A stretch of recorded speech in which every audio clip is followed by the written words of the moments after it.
guys, jumpa lagi dengan Mimin Oyen GG. Mari kita lanjutkan cerita Donghua Dewa Xiuyan part 17. Ayo langsung aja kita ke alurnya. Namun Xiuyan tidak bisa bertanya-tanya. Pertempuran macam apa yang telah terjadi di dunia nyata Xuan Yin yang menyebabkan pembangkit tenaga abadi ini bisa jatuh di sini dalam skala besar. Karena tidak masuk akal bahwa keabadian kaisar dapat dihapus oleh waktu, dan apalagi untuk Raja Iblis Tianhe yang telah melangkah keabadian dewa setengah langkah, dan waktu tidak akan menghapusnya. Dia pasti telah mengalami pertempuran yang sangat tragis, yang menyebabkan banyak makhluk abadi itu jatuh. Apa yang terjadi di dunia nyata Xuan Yin yang membuat perang seperti itu pecah, dan begitu banyak pembangkit tenaga listrik abadi yang jatuh? Xiuyan tidak bisa menahan diri untuk bertanya dengan rasa ingin tahu. Duar. Namun, tepat ketika Xiuyan bertanya dengan rasa ingin tahu, getaran yang belum pernah terjadi sebelumnya datang dari menara pembantaian lagi, dan dampaknya tampak lebih parah dari sebelumnya. Secara logis, seseorang harus terus pergi ke menara pembantaian untuk lulus persidangan dan mendapatkan warisan dari Raja Iblis Tianhe.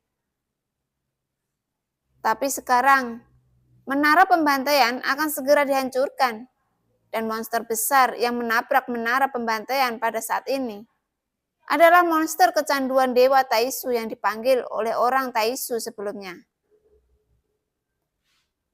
Ini mungkin juga menunjukkan bahwa sosok 830 dan 853 yang ditelan oleh Suikun yang kemungkinan besar masih hidup. Jika tidak, monster Taisu itu tidak akan begitu agresif. Pada saat ini, dia dengan gila menabrak menara pembantaian dengan kepalanya yang besar dan tubuh semi bajanya yang sangat keras, dan secara paksa melubangi menara pembantaian, dan dari beberapa lubang besar itu telah terbentuk. Tujuannya juga tampaknya sangat jelas, yaitu untuk menghancurkan menara pembantaian, untuk memaksa Xiuyan keluar menara pembantaian, dan kemudian menyelamatkan sosok 830 dan 853. Tubuh Dewa Taisu ini sangat besar. Meski begitu, akan butuh waktu untuk menghancurkan menara pembantaian Raja Iblis Tianhe. Jika itu murni mengandalkan dampaknya, tetapi akan ada waktu untuk Xiuyan saat ini. Setelah terus memukul lagi, monster dewa kekosongan Taisu tiba-tiba mandek, dan tubuh besar itu mulai berubah. Detak jantung dari tubuh yang terbuat struktur baja itu meledak dengan cahaya yang sangat menyilaukan, dan kemudian perlahan membuka mulutnya yang besar. Kemudian cahaya dengan cepat berkumpul di mulutnya yang besar, dan tampaknya ia berencana untuk secara langsung menghancurkan menara pembantaian dengan satu pukulan. Dan tampaknya ia tidak lagi peduli dengan kehidupan sosok 830 dan 853. Kemudian ada suara berdengung yang keluar. Namun segala sesuatu di sekitar bergetar panik di bawah energi yang kuat dan tak tertandingi ini. Dan gunung-gunung di bumi terangkat, seolah-olah mereka ditarik ke udara oleh isapan yang sangat kuat. Seluruh tempat di sekitarnya berubah menjadi medan magnet yang sangat besar. Dan orang-orang kuat yang masih hidup atau yang baru tiba di sini, mereka semua melarikan diri ke sini dengan kecepatan tercepat. Lagi pula, di bawah tubuh besar monster besar Taisu, semua manusia terlihat seperti setetes air di lautan. Mereka terlihat sangat kecil. Namun, tampaknya tidak ada kekuatan yang bisa mengguncang binatang seperti itu. Tetapi tidak dapat diguncang bukan berarti tidak dapat dihancurkan. Karena Xiaoyan telah mengalami kekuatan absolut dari Xunsang di alam perampokan. Dibandingkan dengan monster besar Taisu, binatang buas yang lebih besar darinya pun ia tidak dapat bertahan di tangan Xunsang dengan sekali pukulan. Sangat disayangkan bahwa Xiaoyan saat ini adalah setetes air di lautan di depan dewa ilusi ini. Dan dia rentan saat ini.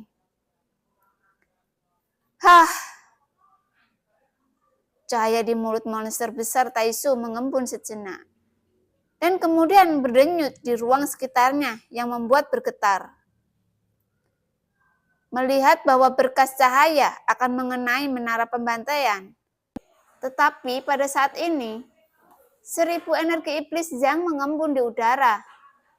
Dan energi iblis berubah menjadi hantu besar dengan tanduk di kepalanya yang segera bergegas keluar.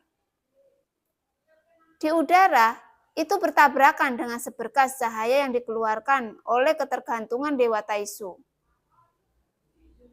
Duar! Tiba-tiba, dampak kekerasan itu meletus, dan sinar itu menabrak hantu besar itu yang menciptakan tren konfrontatif untuk sementara waktu. Energi iblis terus mengalir keluar dari menara pembantaian. Dan hantu besar itu menjadi lebih padat saat ini. Dan secara bertahap memperoleh keunggulan selama tabrakan itu berlangsung. Semua cahaya jatuh pada hantu besar itu. Dan setelah sinar menghilang, hantu itu bahkan tidak berhenti. Tanduk ganda di atas kepala seperti banteng iblis. Bergegas langsung menuju monster besar Taisu itu. Pada saat berikutnya, hantu besar dan monster Taisu bertabrakan. Dengan ledakan, membuat suara tumpul itu masih sangat mengejutkan. Dan dampak yang terbentuk oleh benturan itu menyapu setiap inci ruang di sekitarnya dengan kegila-gilaan. Pada saat ini, ruangan di sekitarnya seperti permukaan air yang terganggu oleh batu. Dan riak-riak muncul lapis demi lapis. Dapat dilihat bahwa tabrakan kekuatan ini telah mengguncang ruang yang abadi dan liar ini. Saat suara itu bergema, saya melihat sosok besar monster besar Taisu tiba-tiba mandek di bawah pengaruh hantu besar. Dan benar-benar terguncang untuk sesaat. Tetapi yang terakhir tidak terluka, hanya mundur sedikit ke belakang. Dan hantu ini secara alami adalah tubuh nyata yang mulia iblis Tianhe. Tetapi ini sudah merupakan sedikit kekuatan yang ditinggalkan oleh yang mulia iblis Tianhe. Kepalanya yang besar dan sangat ilusi. Bagaimanapun, hantu tubuh asli yang diringkas oleh Raja Iblis Tianhe juga sangat berbeda dari bentuk tubuh monster besar Taisu. Meskipun kekuatan dan bentuk tubuh tidak bisa berbanding lurus, tetapi bentuk tubuh mutlak itu juga harus memiliki kekuatan yang baik dan pertahanan yang luar biasa. Dan kemungkinan binatang buas yang tampaknya telah diubah oleh Taisu ini juga memiliki struktur bajanya yang sangat luar biasa. Oleh karena itu, Raja Iblis Tianhe hanya dapat mengguncangnya kembali. Tentu saja, ini juga karena Raja Iblis Tianhe telah jatuh. Dengan berlalunya waktu, tidak banyak kekuatan yang dapat dipertahankannya saat ini. Dan secara alami, tidak ada bandingnya dengan itu selama dalam hidupnya. Untuk dapat mengguncangnya kembali sedikit, Raja Iblis Tianhe sudah melakukan yang terbaik saat ini. Dan apa yang dia lakukan hanyalah memberikan lebih banyak waktu untuk Xiaoyan saat ini. Mengapa Sisun tidak membangunkan ingatannya setelah reinkarnasinya? Jika bakat dan kelihayan Sisun digunakan, dia akan bisa menjadi sangat kuat dan kuat dengan kecepatan tercepat. Raja Iblis Tianhe memandang Xiaoyan dengan bingung dan bertanya saat ini. Apa mungkin karena dia tidak ingin meninggalkan kenangan tentang kehidupan masa lalunya? Atau mungkin karena dia punya terlalu banyak hutang? Tapi sekarang sepertinya aku tidak bisa menghindarinya, kata Xiaoyan sambil tersenyum kecut.